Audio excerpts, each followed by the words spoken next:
안녕하십니까. 정원석입니다. 비가 와요. 비 참 가을인데 많이도 내립니다. 뭐 강릉 지역에 가뭄이 해소가 되나요?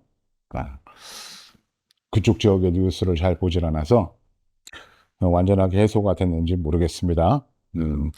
그 재밌는 사실이 이제 결국 이제 구속되었습니다. 권성동. 근데 그 권성동하고 지금 현재 강릉시장이 뭔가 작당을 해가지고 국비를 이제 그 빼내 가려고 하는 이제 그런 시도가 있었던 것 같아요. 다행히 이제 그 타운홀 대통령의 타운홀 미팅 그 강릉 지역 편인가요? 네. 거기에서 그런 내용이 좀 발각이 됐죠. 그 제가 왜 이런 내용을 말씀을 드리냐면 제가 최근에 전화를 좀 많이 받는데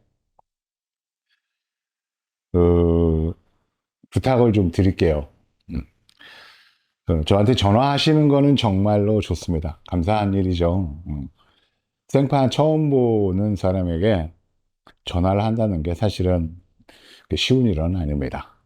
그래서 어느 분은 이제 문자를 보내시는 분도 계신데, 가능하면 문자보다는 그냥 전화를 해주시는 거를 전 더 원해요. 왜냐하면 이 태양광이라고 하는 이 일 자체가 단순하게 그냥 물건을 이렇게 뭐 사고 파는 그런 행위는 아니거든요. 법적인 문제도 있고요. 또 현장에서 공사를 해야 되는 부분이 있기 때문에 다양한 정보가 필요합니다. 예, 문자라는 게 한계가 있어서 문자로 이렇게 에, 나름대로 이제 예의를 갖춰서 하시는 것 같은데 문자를 받으면 답을 문자로 할 수가 없으니까 제가 이제 거꾸로 전화를 하기도 해요. 뭐 이런 문자는 괜찮을 것 같습니다.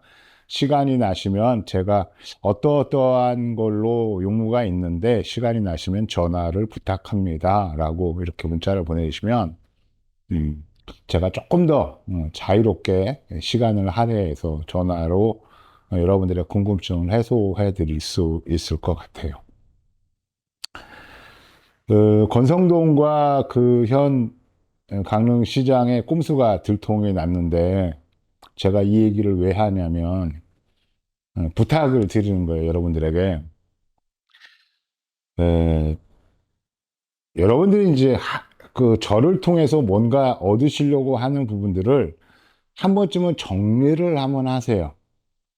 정리를 한 다음에 최대한 간략하게 이렇게 줄여가지고 전화로 질문을 해주시면 정말로 좋겠습니다. 그리고 또 하나 덧붙여서 이거 좀 중요한 얘기인데 여러분 뭐 이 영상을 보시면서 자존심이 상하되든가 기분이 상할 수도 있는 얘기입니다만 에, 뭔가를 숨겨놓고 이렇게 핵심은 뒤로 속마음의 핵심은 감추고 그렇게 질문을 하지 않았으면 좋겠어요.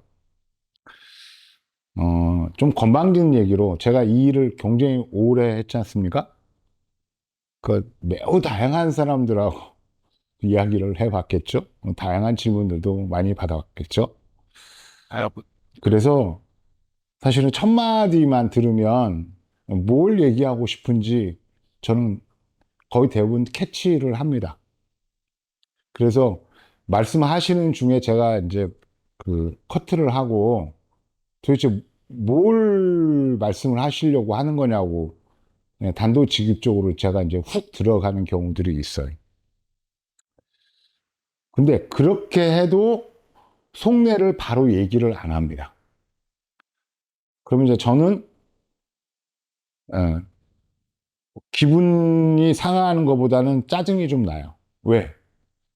아, 이분이 저한테 할 얘기가 분명히 이거라고 느낌이 딱 오는 촉이 오는데 그걸 바로 얘기를 안 해요. 엉뚱한 얘기를 말을 자꾸 돌려서 합니다. 그러면 시간이 가고요. 또 이 사람이 말한다는 이 행위 자체가 사실은 에너지를 엄청나게 소모하는 거예요. 제가 보통 이제 40분, 50분짜리 영상을 하나 이렇게 촬영을 하고 나면 사실은 맥이 탁 풀려서요. 한 30분 정도는 쉬거든요. 이게 만만한 일이 아닙니다. 근데 이런 분들은 속내를 싹 감춰 놓고 이렇게 애둘러서 자꾸 그 질문을 하고 말씀을 하시니까 제가 에너지 소모가 너무 많이 돼요. 힘듭니다. 그래서 부탁하건대 전화를 하실 때는 내용을 간추리고요. 그리고 솔직한 팩트, 솔직한 거를 그냥 그대로 여쭤봐 보셨으면 좋겠어요.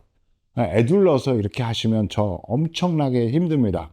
마치 여러분들이 생각하는 거, 여러분들이 머릿속에 상상하는 거, 뭐 그런 것들이 다 이렇게 어떤 길이 있을 것처럼 그렇게 나름대로는 생각을 하시면서 마치 그 제 대답을 유도하려고 하는 듯한 그런 질문은 안 하셨으면 좋겠어요. 힘듭니다. 또 하나 더불어서 부탁을 드리면 이 태양광이라고 하는 건 법적인 기준에 부합해야지만이 설치가 가능한 거예요. 그리고 그렇게 법적인 기준에 부합해서 설치를 해야 수익도 나고 그렇습니다. 그런데 여러분들이 갖고 계시는 여러 가지 뭐 물적인 뭐 건물이나 내지는 개별적인 이미 구축되어 있는 구조물이나 이런 것들을 이용해서 태양광을 구축하면 조금 더 저렴하게 할 수 있지 않을까 이렇게도 생각하시는데 태양광 구축은 아주 전문적이고 아주 특별한 행위예요. 그래서 어떤 상황에서 태양광을 구축하건 일단은 현재 되어 있는 것들이 아무것도 없다라고 하는 전제, 오로지 있다고 하는 건 건물, 정식 건물, 가설 건축물 같은 거 말고요. 그러니까 예를 들어서 뭐 그런 거 있지 않습니까? 뭐 이렇게 뭐 축사도 마찬가지일 거고요. 그리고 뭐 온실 같은 것도 있을 수 있고요. 뭐 컨테이너 하우스, 컨테이너 같은 것도 있을 수 있고요. 어떤 특정한 목적으로 만들어진 건축물인데 정식 건축물이 아니고 그게 가설 건축물 안에 범위에 들어가는 것들이 있어요. 이런 것들은 실제로 태양광을 구축하는데 도움이 되기는커녕 방해가 되는 경우들이 더 많습니다. 가설 건축물이라고 하는 건 원래 이 가설 건축물은 뭐가 무조건 안 되냐면 하중을 가진 하중이 있는 어떤 것도 불가능한 거예요. 가설 건축물이라고 하는 건. 예외는 있죠. 집에 이제 차를 주차할 수 있는 이제 차고를 이렇게 만들지 않습니까? 뭐 샌드위치 판넬이나 이런 걸로 해서 기둥을 세워가지고 이 역시도 가설 건축물인데 요 위에 이제 태양광을 설치를 해서 보통 주택들에서 사용하는데 얘는 자가용 설비잖아요. 자가용 설비이기 때문에 그냥 관행적으로 그냥 크게 문제 삼지 않고 용인을 해주는 것 뿐이지 원래 법적으로 들어가면 가설 건축물 위에는 어떠한 하중이 있는 것도 설치하거나 그 위에 올려놓을 수 없기 때문에 주차장으로 구축한 가설 건축물에는 태양광 설비가 불가능한 거예요. 단지 하나, 전력 판매의 목적이 아니고 그냥 거기서 만들어진 전기를 내가 우리 집에서 소비하고 말겠다고 하는 자가용인 경우에는 문제가 되지 않습니다. 그냥 관행적으로 인정을 해 주거든요. 그러니까 이게 이제 어떻게 설명을 드리면 되냐면 저로서는 이제 그냥 솔직한 제 마음을 이제 얘기를 해드리면 이미 다른 목적으로 내가 돈을 들여서 특별한 구조물이나 아니면은 특별한 어떤 시설물 같은 것들을 했는데 당신들이 본인들이 보기에는 그게 상당히 튼튼하다는 겁니다. 상당히 튼튼하기 때문에 그것들을 이용해서 태양광 설치를 할 수 있지 않겠느냐고 생각하시고 또 거기에 태양광을 설치해서 전력을 판매하는 상업용 발전소를 구축을 하시려고 하는데, 이게 그거는 순전히 그 자기중심적인 생각이고 원칙적으로는 되지가 않아요. 어.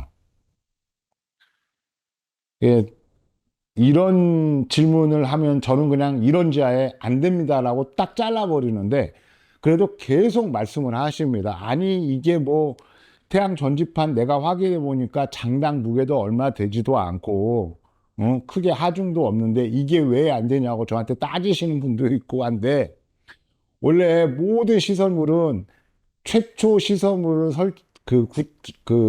허가를 해줄 때 목적이 있잖아요. 근데 그 목적을 태양광이나 다른 것들로 전용해서 바꿔서 사용했을 때는 이건 전혀 다른 문제가 되거든요. 그러니까 어느 분은 그래요. 아니, 자원도 아끼고 효율적으로 사용할 수 있는데 왜 이런 것들이 안 되냐라고 말씀을 하시는데 할 말이 없습니다. 자, 여기까지만 할게요.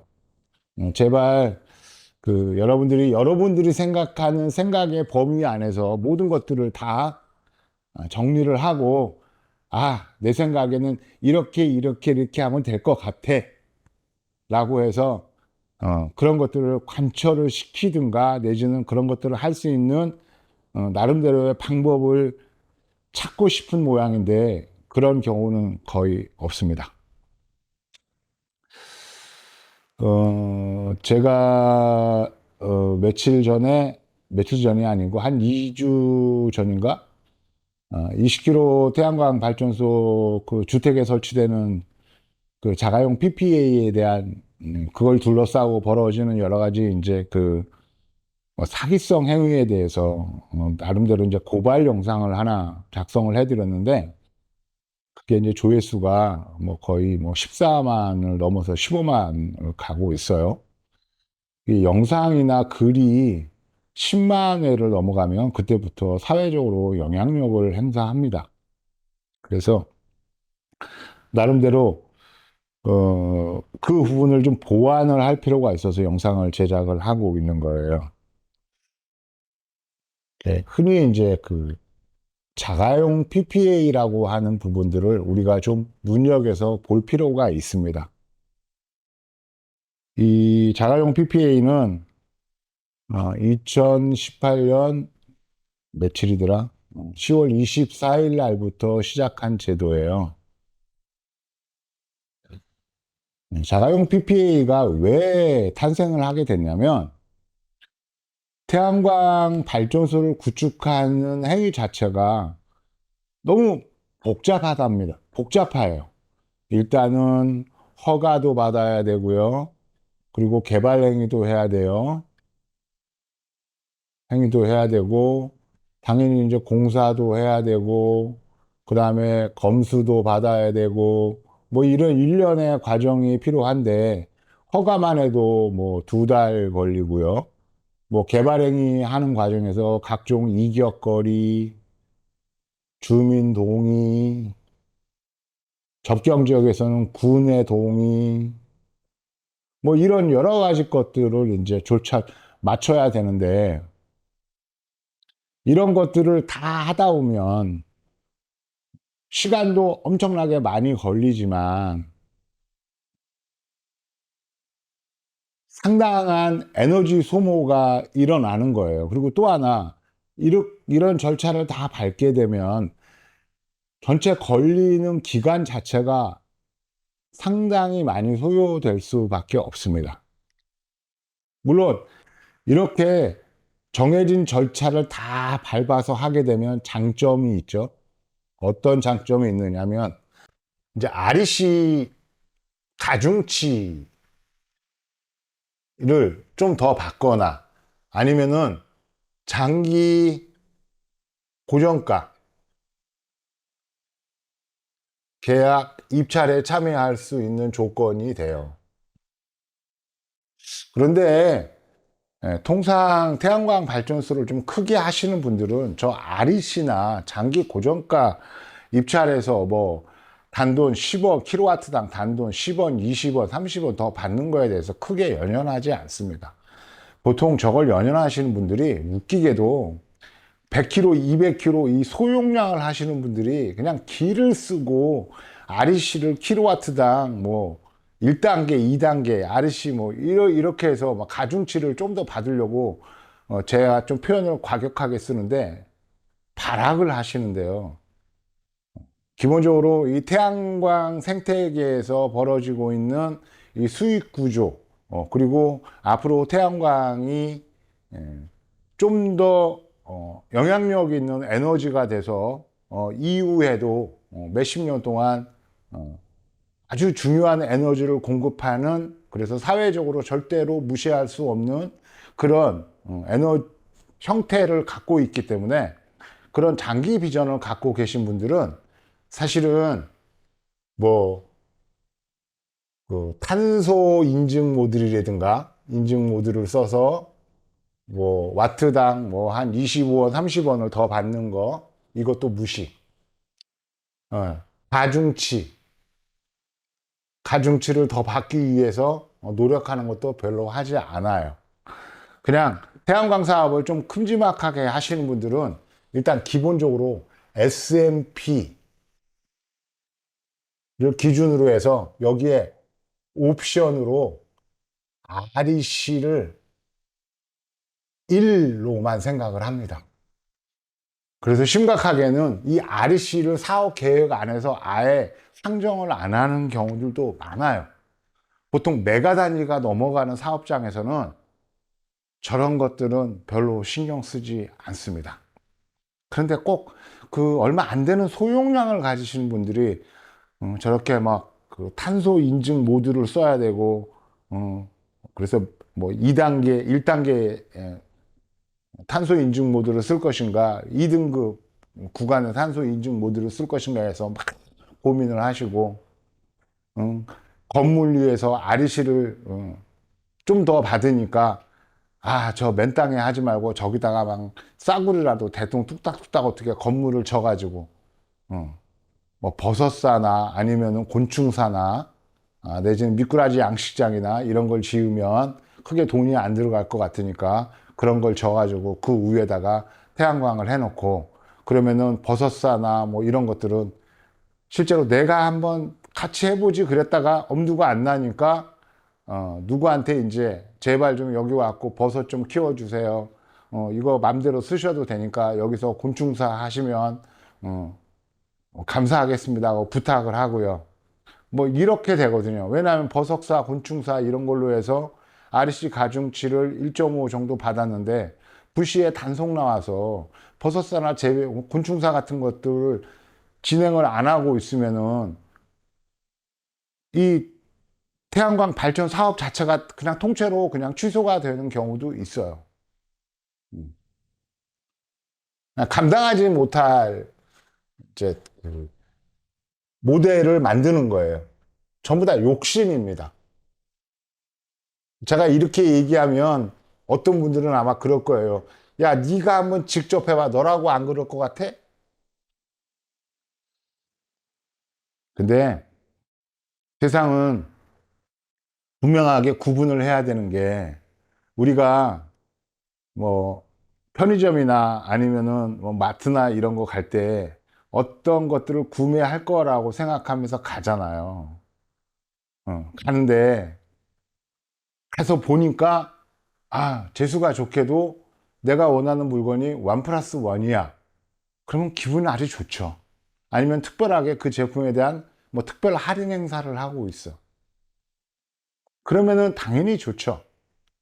뭐 좀 어려운 말로 동가홍상, 뭐 이렇게 할 수도, 이런 표현을 쓸 수도 있어요. 아니면 재수가 좋다는 표현도 할 수 있어요. 그런데 내가 어떤 물건을 사러 가는데 나는 이거 내가 살려고 하는 물건을 원 플러스 원이면 절대 안 살 거야. 그런 경우는 있나요? 원 플러스 원이 아니더라도 사야 되는 물건이잖아요. 그러니까 제가 봤을 땐 이런 걸 잘 구분을 못 하는 것 같아. 응. 어떤 게 메인이고 어떤 게 옵션인지를 잘 구분을 못 한다는 얘기를 하는 겁니다. 그래서 나중에는 이게 주객이 전도가 돼가지고 메인 SMP가 중요한 게 아니고 여기에 붙어 있는 옵션 REC가 더 중요해서 이 REC 때문에 태양광 사업을 하느니 마느니 최종적으로 결론을 내시는 분들도 부지기수예요. 음.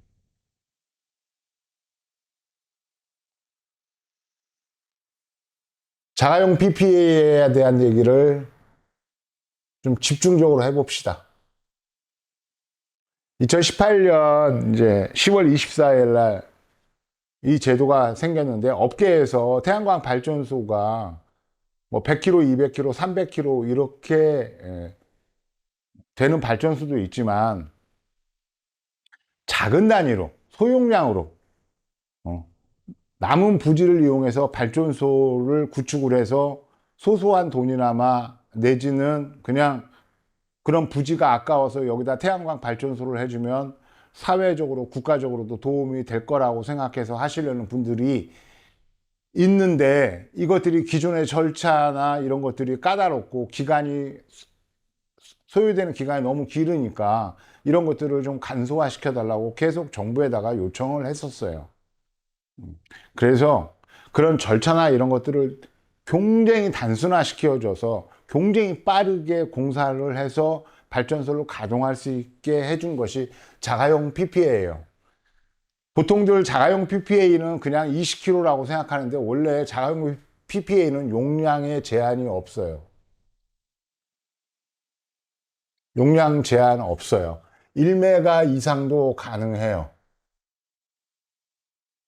전제 조건이 하나 있죠. 전제 조건.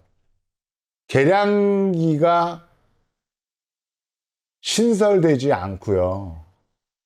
기존에 있던 계량기를 이용하는 거예요.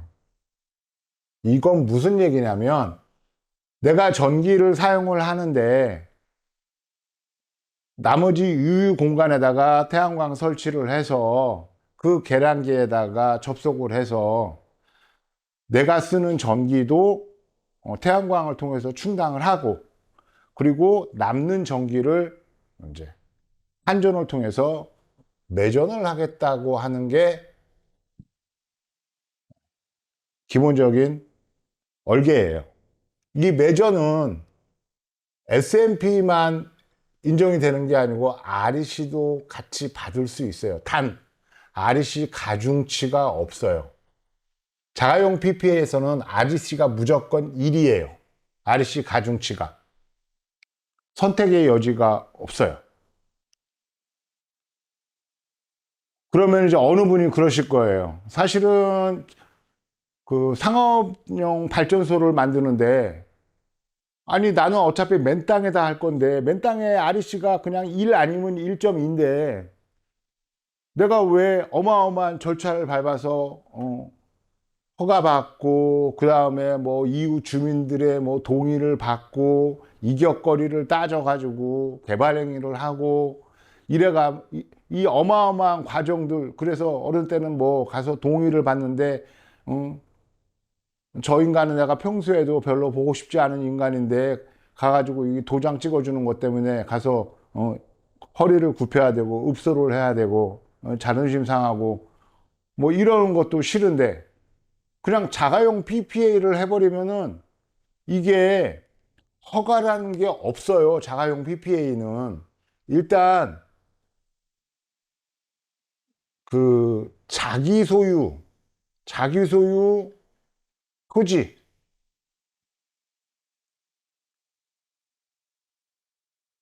설치하면 돼요. 물론 이제 깊이 들어가면 이것도 이제 아마 그 허가 대상이 되느냐 마느냐에 대한 논란의 여지가 있습니다만 일단은 뭐 예를 들어서 이렇게 뭐 집이 대지가 예를 들어서 300평으로 내가 대지 개발을 해놓고 집은 여기에 기껏 해봤자 뭐 이거 바닥 면적 한 50평 정도 50평도 큰 집이죠. 그럼 나머지 뭐 한 250평 정도가 남는데 뭐 정원도 조금 있어야 되고 그러니까 얘를 뚝 잘라가지고 여기 뭐 한 100평에다가 태양광 발전소를 건설을 한다고 했을 때 옆집도 있으니까 이거를 전문적인 상업용 발전소로 만들게 되면 허가도 받아야 되고 개발행위도 해야 되고 그래서 옆집에 가서 도장도 받아야 되고 도로하고 이격거리도 계산해 봐야 되고 여러 가지 문제가 많은 거예요. 근데 그런 것들이 다 필요 없어요. 왜냐하면 자가용 PPA는 한전하고 PPA 계약서만 쓰면 끝나요. 한전하고 PPA 계약서만 쓰면 허가고 나발이고 다 필요 없어요. 개발행위고 뭐고 다 필요 없어요. 단지 내 땅에다 하면 돼. 얼마나 좋아요. 그러니까 이제 그 전에 영상에서 얘기했듯이 집안에다가 20kg 태양광 발전소 한다고 계약을 했는데 이 계약이 업자들이 이제 음흉한 마음을 갖고 있는 거지. 그래가지고 혹시라도 이 계약은 했는데도 불구하고 집주인이 이제 뭐 자식들한테도 얘기하고 주변에도 얘기하다가 보면 무슨 이게 이제 계약이 취소될 만한 이런 것들이 이제 발생이 될까봐 계약했는데 다음날 들어와서 공사를 해버리잖아요. 공사해버려요. 뚝딱뚝딱. 한 이틀 만에 계약했는데 다음날, 다다음날 들어와가지고 이틀 만에 그냥 기둥 세우고 전지판 얹고 어쩌고저쩌고 하고 해서 대부분의 공사를 다 해버립니다. 그리고 이제 전기공사가 좀 늦죠. 왜냐하면 한전에다가 전기 신청을 하면은 한전에서 바로 응답을 하는 게 아니거든요. 한전도 준비를 해야 되니까. 근데 일단은 집에 이제 뭐 기둥 구조물 세워가지고 태양광 설비는 다 끝났으니까 이게 이제 이게 집주인 입장에서는 이제 캔슬을 못 하는 거예요. 빼도 박도 못 하는 거예요. 이제 끝까지 가야 돼.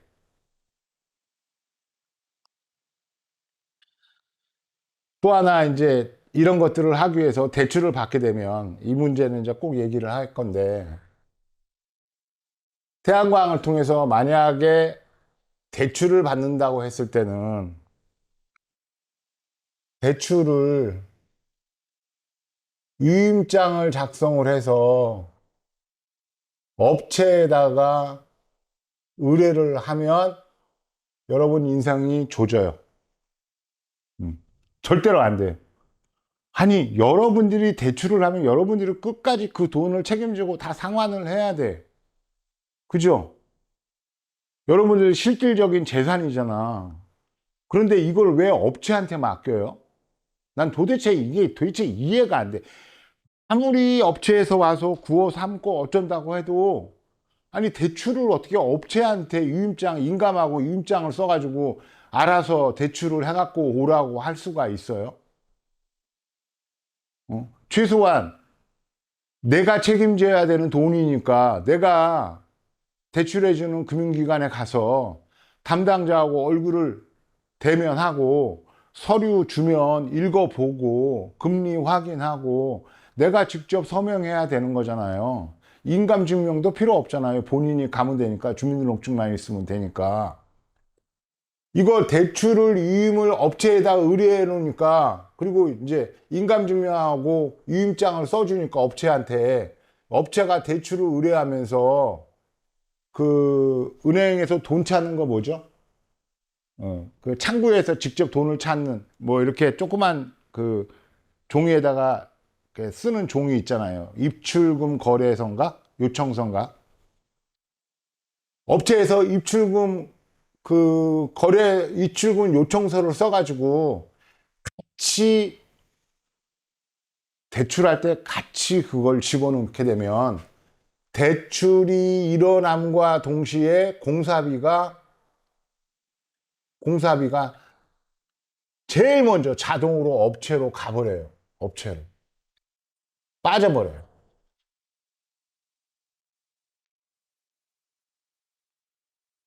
그러니까 태양광을 구축하는데 대출이 필요하면 내가 거래하는 은행 금융기관이 없어서 그런 경우에는 뭐 업체가 금융기관을 알선을 해준다 그러면 거기까지는 좋은데 실제 대출 과정이나 이런 부분들은 본인이 직접 가시고요. 그리고 대출과 동시에 업체로부터 돈이 빠져나가는 것들은 일단은 절대로 허용하면 안 되는 거죠. 업체는 그냥 대출이 일어남과 동시에 공사가 안 끝났어도 공사비를 다 가져가 버린단 말입니다. 그러면 이제 주객이 전도가 되는 거고, 이제 코가 꿰는 거고요. 그때부터는 이제 만약에 무슨 일이 있으면 이제 소송을 진행을 해야 되는데, 이게 전부 다 민사잖아. 그러니까 답이 없어요. PPA는 그래서 한전하고 PPA 계약을 체결하고 나면 바로 공사가 가능해요. 그리고 PPA 계약을 함과 동시에 한전에 개통 요청을 하죠. 요청을 하고 이제 한전 부담금을 같이 내게 되어 있습니다. 그럼 한전에서 이제 설계를 한 다음에 이제 개통을 이제 보강을 하죠. 기존의 계량기를 쓴다고 그래도 일단은 용량 자체가 커졌으니까. 그리고 나서 이제 준공이 됐고요. 준공 전에 안전공사의 검수를 받게 되죠. 그러면 이 검수가 끝나고 나면 이걸 가지고 업체가 한전에 가서 S&P 계약을 합니다. 그러면 이제 매달 내가 발전했던 내 태양광에서 발전했던 용량만큼 S&P로 산정이 돼가지고 바로바로 내 통장에 돈이 들어오는데 이 중간에 S&P 계약서 하고 한전에다 개통 요청할 때 사업자를 내야 돼요. 사업자 등록증. 정기 사업자 등록증을 내야 됩니다.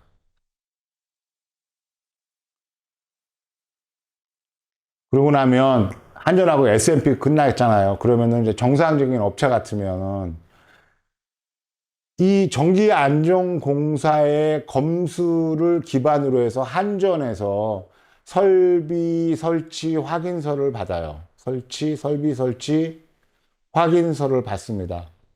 확인서를 받아가지고 공단에다가 REC 등록을 위한 설비 확인 요청을 해요. 설비 확인 요청을 합니다. 그러면 공단에서 나와서 실제로 태양광 설비를 확인을 해요. 확인을 하고 확인이 정상적으로 끝나면 REC 등록을 진행을 해줍니다. 이 REC 등록을 끝나고 나면 내가 전기를 발전해서 한전으로 보낸 만큼 그거에 해당하는 REC, 이 자가용 PPA에서는 REC 가중치가 없어요. 무조건 1밖에 인정이 안 되니까 그만큼을 어디 가서 돈으로 바꿀 수 있냐면 현물시장,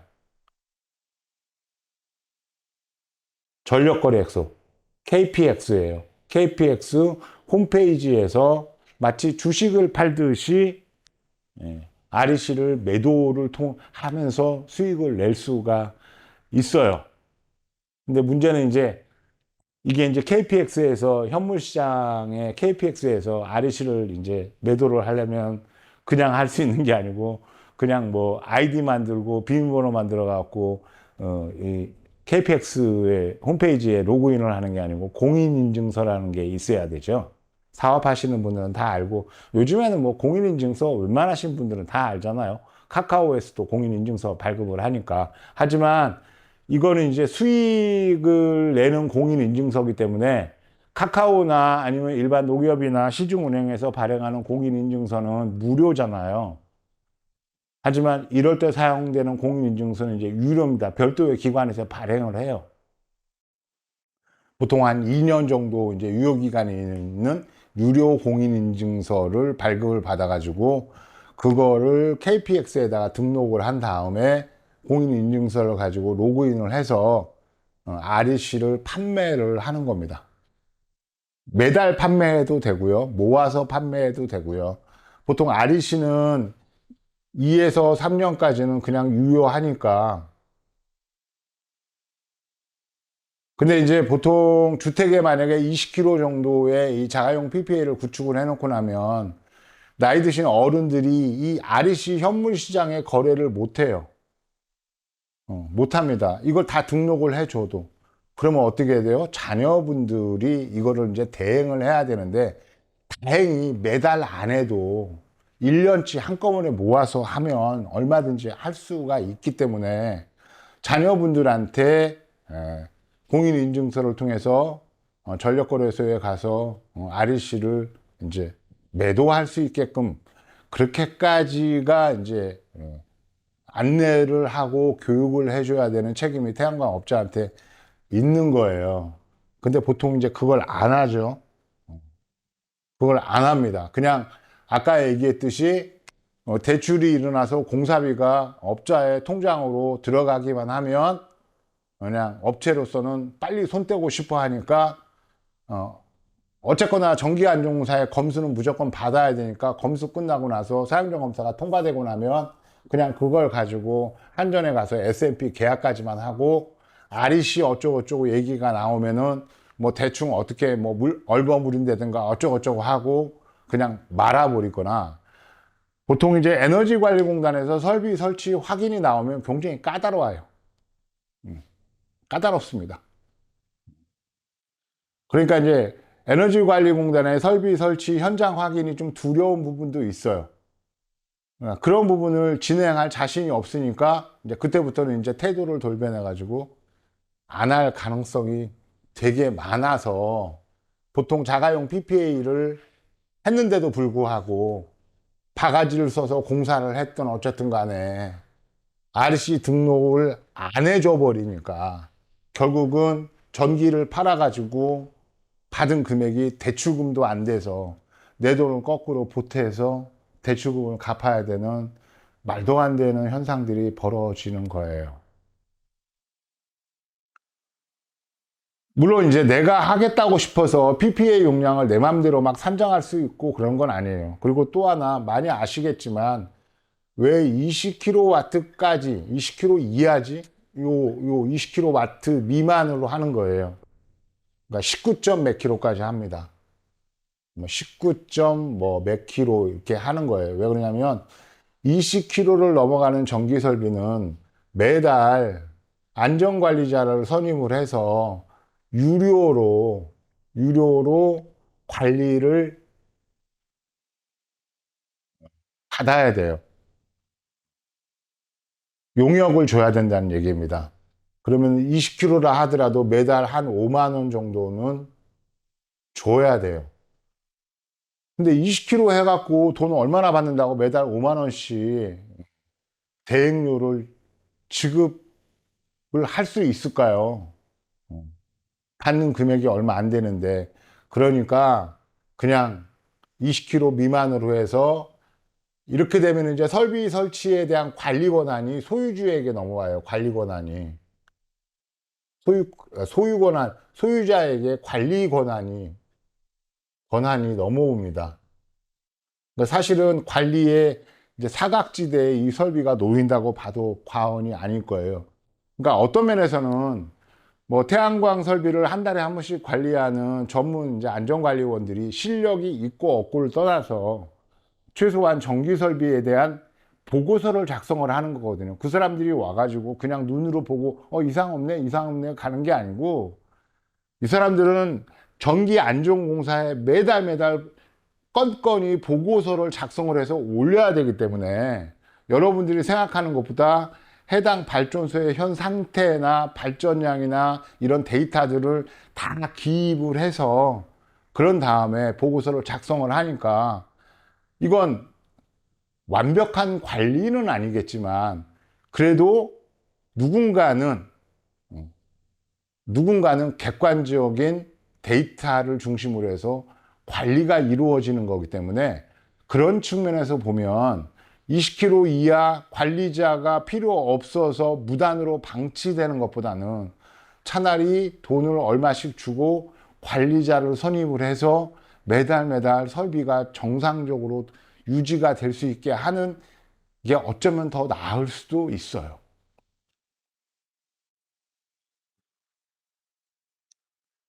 보통 이제 이거 안전 관리는 그냥 상식적으로 알아두세요. 이제 제 영상을 보시는 분들은 이제 태양광을 좀 크게 하시려는 분들이 있으니까 300kW 이하는 월 1회예요. 1회. 300kW가 넘어가면 월 2회로 늘어납니다. 그리고 이게 1메가가 넘어가면 안전관리자를 상주시켜야 돼요. 그러니까 쉽게 해서 정상적으로 정직원으로 고용을 해야 되는 거예요. 1메가를 넘어가면은. 그러니까 이제 이런 것 때문에 분명히 1메가 이상을 할 수 있음에도 998km, 뭐 990 몇 킬로, 뭐 이렇게 해서 이제 발전소를 이제 구축을 하는 거잖아요. 전기 안전 관리자를 만약에 상주한다 그러면 연봉을 얼마를 줘야 될까요? 아마 연봉을 한 6천 이상 줘야 될 겁니다. 뭐 그리고 또 하나 그분들이 이제 상주를 해야 되기 때문에 발전소에 조그만 사무실도 하나 있어야 되고요. 그러면 이제 여름엔 더우니까 에어컨 설비도 해야 되고 그리고 이제 겨울에는 난방 설비도 있어야 되고 최소한 점심 한 끼는 또 제공을 하든가 아니면은 뭐 급여 안에 이제 식대를 같이 이제 집어넣어서 뭐 이렇게 이제 고용을 해야 되니까 그런 문제가 있으니까 보통은 1메가를 넘기지 않고 뭐 998km, 뭐 995km 뭐 이런 식으로 해서 이제 발전소를 구축을 하는 거예요. 일단 오늘 정리해 드리는 내용은 자가용 PPA도 REC를 잘 받을 수 있다는 거. 대신 그리고 자가용 PPA는 용량에 제한이 없다는 거. 그리고 굉장히 손쉽고 그리고 빠르게 태양광 설비를 구축할 수 있으며 물론 이 지방의 조례 접촉을 받진 않지만 만약에 내가 동네 한복판에서 우리 집에 정원에다가 이 태양광 발전소를 한다 그러면은 누군가는 또 꼰지를 수 있고 문제를 삼을 수 있잖아요. 그러면 역시 이것도 민원을 또 해결을 해야 되는 문제도 있습니다. 무조건 그냥 되는 건 아니니까. 그렇게 되면은 만약에 20kW면은 얼마 정도의 수익이 벌어지냐면 이게 20kW면 한 달에 한 2,400kW 정도 만들어져요. 그러면 예를 들어서 집에서 보통 일반적인 가격은 한 달에 한 400kW 정도 전기를 소비하니까 그럼 2,000kW를 다 한전에다가 넘겼어. 그러면 S&P가 지금 뭐 그냥 뭐 110 몇 원인데 연평균 내면 S&P는 킬로와트당 한 120원 정도 되니까 이게 얼마가 되니까 2000이면은 제가 숫자 계산이 워낙 안 돼서요. 그러면 이제 S&P만 하면은 24만 원 정도 나오잖아요. 그렇죠? 그러면 이제 REC는 1이니까 70원 잡으면 돼요. 27에 14. REC가 14만 원 정도 나옵니다. 그러면 이게 두 개 더 하면 얼마 나와요? 38만 원 정도 나오죠. 만약에 내가 400kg를 집에서 쓰지 않았다 그러면은 이게 40만 원을 넘어갈 거예요.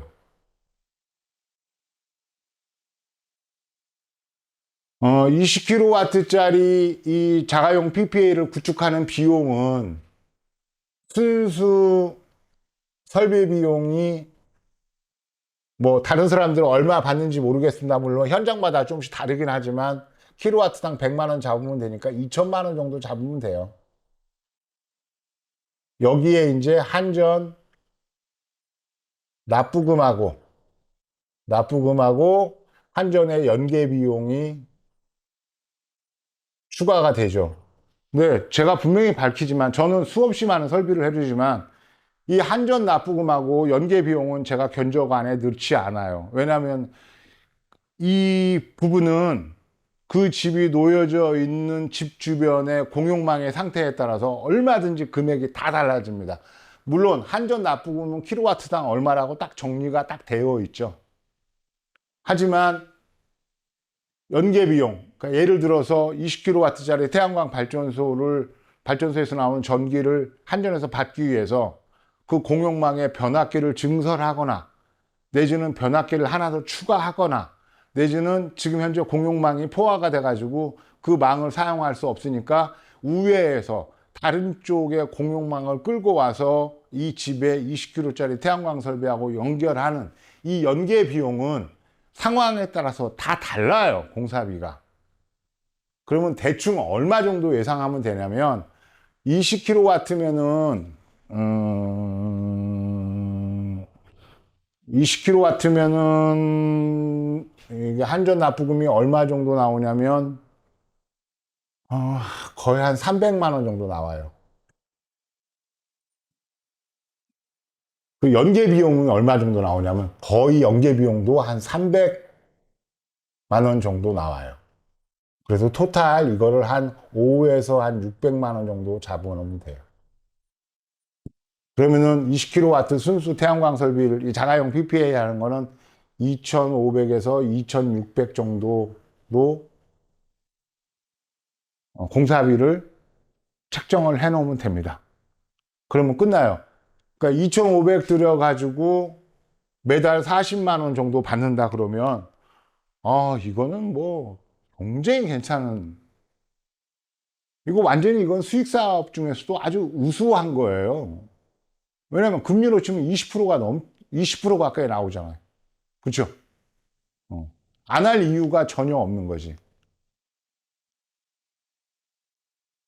그런데 이제 이 부분들을 이제 워낙 이제 고령의 시골에 사시는 이제 고령의 분들이 거의 대부분 이제 그냥 업자 말만 듣고 뭐 40만 원이 아니고 업체에서 나와가지고 뭐 한 달에 70만 원이 나온대더라, 60만 원이 나온대더라 하니까 아이 와서 설명하는 태양광 한다는 사람이 인상도 좋고 옷도 깔끔하게 양복 입고 오고 차도 좋은 차 끌고 와서 자근자근하게 설명을 해주는데 저거 뭐 공사비 얼마나 된다고 사람이 저렇게 저 깍듯하게 나한테 대하고 그러니까 인간이 됐네, 믿어도 되겠네, 그래서 그냥 덜렁 계약을 하면은 이제 사단이 나는 거고요.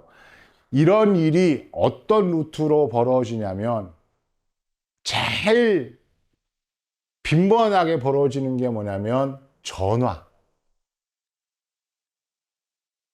ARS 상담. 전화를 다 받아보셨을 거예요. 어디서 모르는 전화가 전화로 오는데 건물 갖고 계시고 집 갖고 계시죠? 거기에 태양광 설치하면 한 달에 얼마 정도 수익이 났습니다. 이렇게 막 이제 얘기하는 이제 전화를 통해서 일단은 혹해가지고 거기에 응대를 하면 이 이제 수렁으로 빠져 들어갑니다. 두 번째는 전단지. 전단지에 혹해가지고 이 수렁으로 빠져갑니다. 세 번째는 주택에다가 3kg 설치하려고 업자를 불렀는데 이 업자가 3kg가 아니고 그냥 이거 하시죠 하고 이렇게 유도하면 이 수렁으로 빠져갑니다. 이 중에서 가장 많은 피해자가 양산이 되는 곳이 여기에요.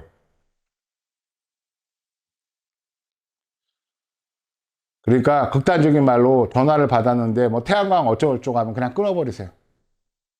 그리고 저는 그냥 그런 생각도 들어요. 그 ARS를 진행하고 있는 그 아주머니들일 건데, 그분들도 아마 이 내용을 알 거예요. 그 ARS 업무를 담당하면서 한 달에 얼마를 벌고 있는지는 모르겠지만, 그 한 달에 그냥 뭐, 한 5, 60만 원 벌리게 되면 그거 가지고, 쏠쏠하게 쓸 수 있겠네라고 하는 그 꿈을 가지고, 노인네들이 돈도 없으니까, 그거를 5.5%, 뭐 심각하게는 7점 몇 프로까지의 고리로 대출을 해가지고 그렇게 해서 태양광 설비를 하는, 그리고 최종적으로 그냥 마지막까지 RC 등록까지도 안 해주고 그냥 모든 것들을 접고 자기네들은 공사비만 받고 그냥 끝나버리는, 이게 냉정하게 얘기하면 사기 행위에 본인들이 최일선에서 AR에서 상담을 해가지고 사기에 당할 호구들을 모집을 하는 것, 호구들을 잡아내는 건데 이게 양심에 꺼리끼지 않는지 모르겠습니다. 그런 식으로 삶을 살면 인생이 괜찮은 건지 잘 모르겠어요. 전단지도 마찬가지예요. 그러니까 누군가 와서 얘기를 하면 철저하게 의심을 해봐야 되고요. 그리고 그냥 제가 까놓고 얘기하면 이런 일이 생기면 저한테 한번 물어보세요, 전화로. 와서 이렇게 이렇게 얘기하는데 괜찮냐? 전단지 사진도 좀 찍어주고요. 그 사람들이 와서 얘기할 때 가능하면 이거 좀 핸드폰으로 녹음할 수 있느냐 그래서 녹음도 좀 뜨시고요. 물론 이제 녹음 뜬다 그러면은 갈 인간들이 우리를 잃어서 가버리면 뭔 녹음이냐고 우리가 뭐 사기꾼처럼 보이냐고 하면서 화내면 그건 100% 사기꾼이죠. 예.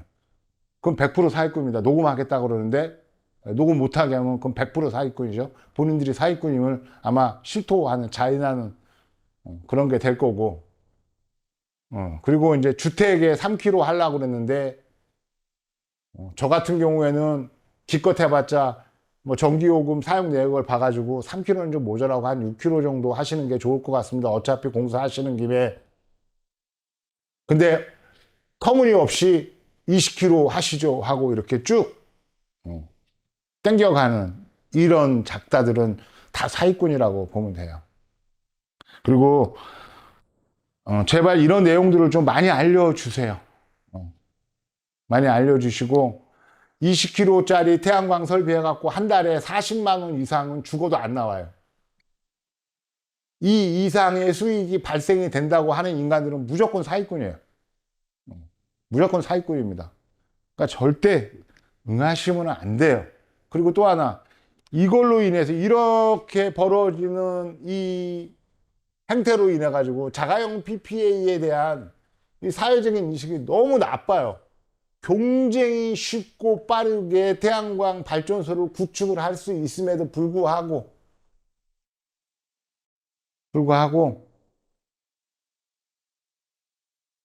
이런 식으로 이제 사기 행위들이 필드에서 많이 벌어지고 있으니까 그냥 태양광 그러면은 그냥 사람들이 다 거의 경기를 일으키죠. 하면 무조건 안 돼. 제가 이런 얘기까지 하면은 좀 앞서고 거의 뭐 요즘에는 이제 뭐,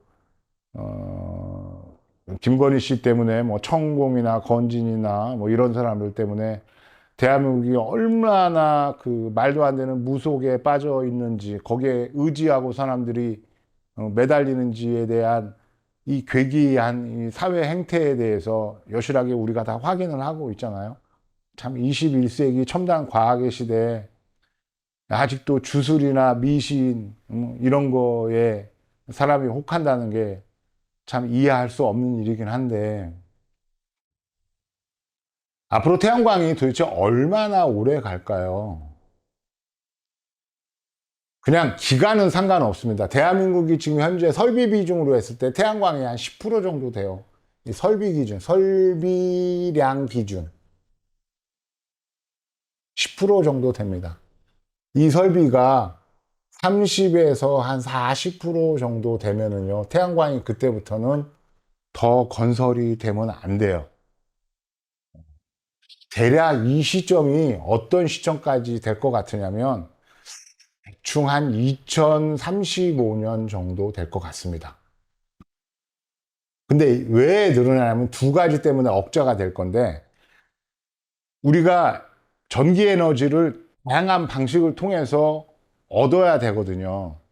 그러니까 뭐 기저 전원을 담당하는 이제 원자력 발전, 핵발전소, 물론 핵발전소가 지금 이제 윤석열 정부의 폐악질 때문에 대한민국은 완전히 거의 뭐 탈원전 하다시피 했는데, 물론 이제 어떤 식으로 그 부분이 극복이 될지는 저는 잘 모르겠지만, 일단은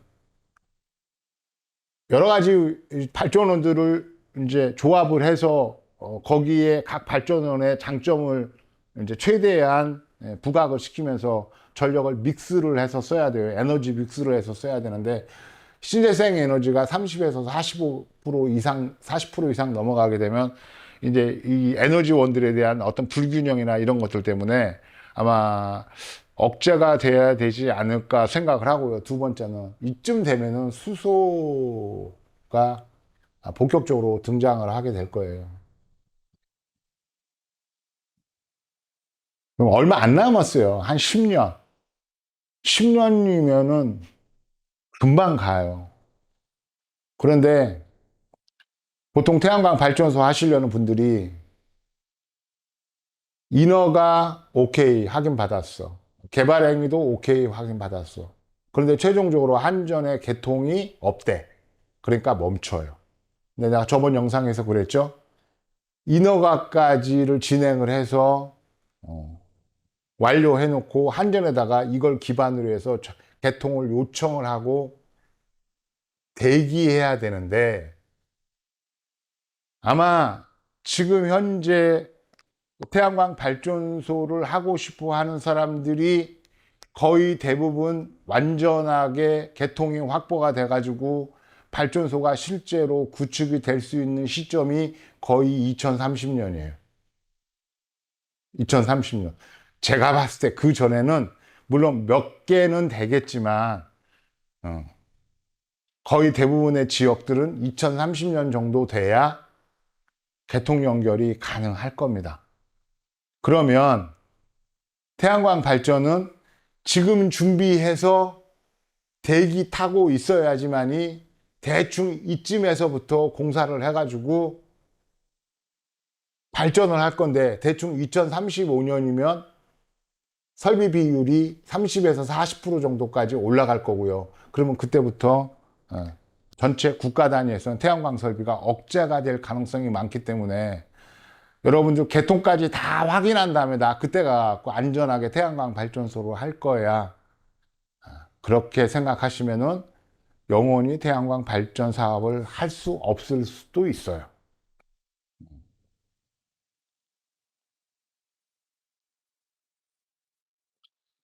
물론 그러니까 왜 2030년이 돼야지만이 웬만한 지역에서 태양광 발전소와 개통이 연결될 거다라고 예상하는 거는 제가 그냥 빈말로 하는 게 아니에요. 확실한 근거가 있어요. 근데 그 근거를 얘기하려면 너무 많은 얘기를 해야 됩니다. 그리고 별로 재미없는 얘기를 해야 되고요. 또 어려운 얘기이기 때문에 제가 이런 전력계통의 전문가도 아니라서 어떤 장비에 대한 설명이나 아니면 전기 기술적인 용어 같은 것들을 사용해서 여러분들한테 설명하는 능력 자체가 되지 않으니까 안 하고 있는 것 뿐이지, 지금 뭐, 호남 지역에서 수도권으로 오는 이제, 50만 볼트죠? 초고압 직류 송전망이 만들어지고, 그리고 뭐 용인의 반도체 클러스터 같은 경우는 실제로 원자력 발전소 한 60개 정도, 60기가, 한 원자력 발전소 한 6개 정도에서, 그게 용인 반도체 클러스터가 한 방에 끝나는 게 아니고요. 거의 뭐 20년, 30년 동안 계속 그 단지가 이제 구축이 될 건데, 계속 그렇게 실질적으로 계획한 것처럼 늘어나면은 용인 반도체 클러스터에 필요한 전기량은 원자력 발전소 한 30개 정도 돼요. 그러면 호남으로부터 송전망을 연결해 온다 그래도 산 위에 설치되는 지금 송전망이 당장 필요한 게 2개라고 하지만 이것보다는 훨씬 더 많은 송전망이 필요할 건데 윤석열 정부에서 저 용인에다가 반도체 클러스터를 저렇게 만들어 놓은 저게 얼마나 우리 국가 사회에 큰 부담으로 다가올지는 사실은 가늠하기 정말로 힘듭니다. 그냥 우리 사회를 그냥 망가뜨리려고 했던 것 같아요. 망가뜨리려고 했던 것 같습니다. 장기 독재를 꿈꾸려면 사회의 질을 떨어뜨려 줘야 되거든요. 일단은 거의 대부분의 사람들을 못 살게 만들어야 됩니다. 사회의 소득 수준을 낮춰야 되죠. 그래서 대부분의 사람들이 그냥 하루 벌어서 하루 먹고 사는데 전전긍긍한 상태를 만들어 놔야 됩니다. 그래야 다른 생각을 못 하니까. 요즘에 이제 마약 사업을 직접 했다는 얘기도 들리잖아요. 그 역시도 같은 맥락에서 이해를 하면 됩니다. 다행히 이 어마어마한 사태는 막았고 지금 우리가 이제 극복을 하는 시점인데 아직도 윤 어게인을 외치는 저 말도 안 되는 세력들이 존재하고 트럼프가 항공모함을 끌고 와서 대한민국을 평정을 하고 전 이재명 대통령을 깜빵에다가 쳐넣을 거다, 처단을 할 거다라고 하는 정말로 아니 서로 그런 일이 벌어지면 대한민국 사람들이 그걸 용인을 하겠습니까? 어? 다른 나라의 물리력이 와서 우리나라의 상징적인 권력의 상징인 대통령을 체포 한다는 상황, 그리고 그런 것들이 가능하게끔 항공모함을 이슈해서 군사력이나 이런 물리력을 동원해서 만약에 국내에 진격해 온다 그러면 우리 국민들이 가만히 있을까요? 일선의 군 장병들도 위대한 트럼프가 오니까 우리가 협조를 해줘야지 하고 가만히 있을까요? 그냥 바로 전쟁이 일어나는 거죠. 미국하고. 이기고 지는 건 문제가 아니야. 만약에 트럼프가 항공모함을 끌고 한국에 온다. 그럼 바로 전쟁입니다. 이거는 분명하게 일어날 일이 될 거예요. 자, 쓸데없는 얘기 그만하고 오늘은 제가 이 내용을 꼭 얘기하고 싶었는데 사실은 웬만한 절차를 밟아갖고 태양광 발전소를 구축하는 거나 저 자가용 PPA로 빨리빨리 진행을 해갖고 그냥 하는 거나 사실은 큰 차이가 없어요. 어떤 면에서는 허가, 개발행위 이런 거 필요 없이 그냥 일사천리로 진행을 해서 보통 웬만한 용량 같은 경우는 100km면은 거의 뭐 한두 달 안에 모든 게 다 끝나버리거든요. 그렇다 그러면 금전적으로 약간 손해를 본다 치더라도 실제로 REC를 그냥 일만 인정을 받아도요, 소득에는 크게 문제가 되지 않아. 그러면은 그냥 웬만한 상업용 발전소 보통 뭐 100km, 200km 내지는 뭐 몇십 킬로짜리 하려는 것들은 사실은 뭐 REC를 더 받기 위해서 탄소 등급 모델을 뭐 받아가지고 이런 것 개나 줘버리고요. 그냥 제일 싼 전지판, 법적으로 문제가 없는 전지판을 이용을 해서 가장 빠르게 구축을 하는 자가용 PPA로 설비하는 게 정말로 현명한 방법일 수 있습니다. 오늘은 여기까지만 할게요. 감사합니다.